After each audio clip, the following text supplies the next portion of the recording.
Concentrons-nous maintenant sur l'un des aspects de la grande transition, la supériorité de l'Israël céleste sur l'Israël terrestre. L'auteur de cette lettre aux Hébreux s'est entièrement donné à la supériorité immense de ce qui s'était fait avec cette nouvelle dispensation. Il semble s'être dit en lui-même, le moment est arrivé de faire connaître à ce peuple combien supérieur est ce qui s'est produit avec cette dispensation. Ce mouvement final de Dieu dans l'histoire de ce monde est plus grand que tout ce qui s'était fait auparavant. Il se mit donc à montrer cela au peuple de son temps. Mais l'intention de Dieu était plus vaste que cela. Sa pensée embrassait son peuple de tous les temps. Personne ne sait qui est l'auteur de cette lettre aux Hébreux. Plusieurs noms ont été mentionnés. Les uns ont été certains du nom de l'auteur, puis d'autres sont venus bouleverser leur certitude. Les uns ont été sûrs que Paul l'avait écrite, tandis que d'autres ont presque prouvé le contraire. Les uns ont pensé que Apollos l'avait écrite et d'autres ont prétendu que c'était Barnabas.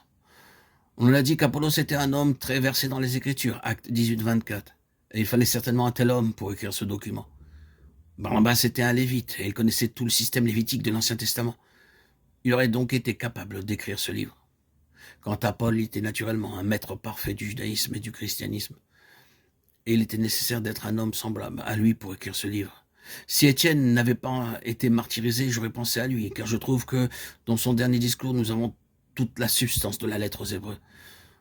Non, nous ne pouvons pas le savoir. Peut-être le Seigneur n'a-t-il jamais pensé qu'il soit important de mettre un nom d'homme sur cette lettre, mais d'en attribuer toute la valeur à Dieu qui nous a parlé. Nous touchons à une base très ancienne et même épuisée en rappelant la place qu'occupe le mot « meilleur » dans cette lettre. Il s'y trouve plus souvent que dans tout le reste du Nouveau Testament. Ce mot se trouve 13 fois dans la lettre et toujours avec une pensée très précieuse. Supérieur aux anges ou meilleur que les anges, c'est une place très haute pour commencer. Chapitre 1, 4. Chapitre 6, 9, nous sommes persuadés en ce qui vous concerne des choses meilleures. Chapitre 7, 19, une meilleure espérance. 7, 22, une alliance meilleure. Une meilleure alliance et de meilleures promesses, de meilleurs sacrifices, des biens meilleurs, une patrie meilleure, une résurrection meilleure, quelque chose de meilleur. Chapitre 11, 40, 11, 35, 11, 16, 9, 23, 8, 6, 7, 22. Chapitre 12, 24, pour ajouter le sang de l'aspersion qui proclame de meilleures choses que celui d'Abel. Et enfin, au chapitre 1, 4 et 8, nous avons les termes plus éminents et plus excellents. Et au chapitre 1, 4 et 3, 3 et 10, 25 se trouvent les termes d'autant supérieurs et d'autant plus.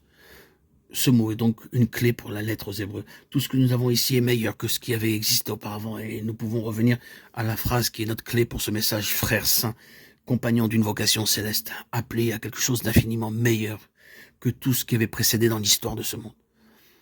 Souvenons-nous pourquoi cette lettre avait été écrite. En premier lieu, elle a été écrite pour sauver ces chrétiens d'un déclin spirituel ou d'un arrêt spirituel. Pour diverses raisons, ils étaient tentés de se retirer. Nous nous souviendrons que ces mots paraissent dans un avertissement. S'il se retire, mon âme ne prend point plaisir en lui. Hébreux 10, 38. C'est une chose terrible que d'arriver à une place où le Seigneur n'a plus de plaisir en nous, de perdre le plaisir du Seigneur. Et c'était pour empêcher ces chrétiens d'arriver à une telle position que cette lettre fut écrite. Quelques-uns de ces chrétiens étaient enclins à s'arrêter et ne plus avancer, de sorte que leur vie spirituelle aurait été arrêtée et qu'ils ne marcheraient plus et ne grandiraient plus. Ils seraient devenus des chrétiens tranquilles. Ce qui a été l'est encore aujourd'hui. L'avenir ne les gouvernait en rien. Cette lettre fut donc écrite pour les sauver d'un recul ou d'un arrêt.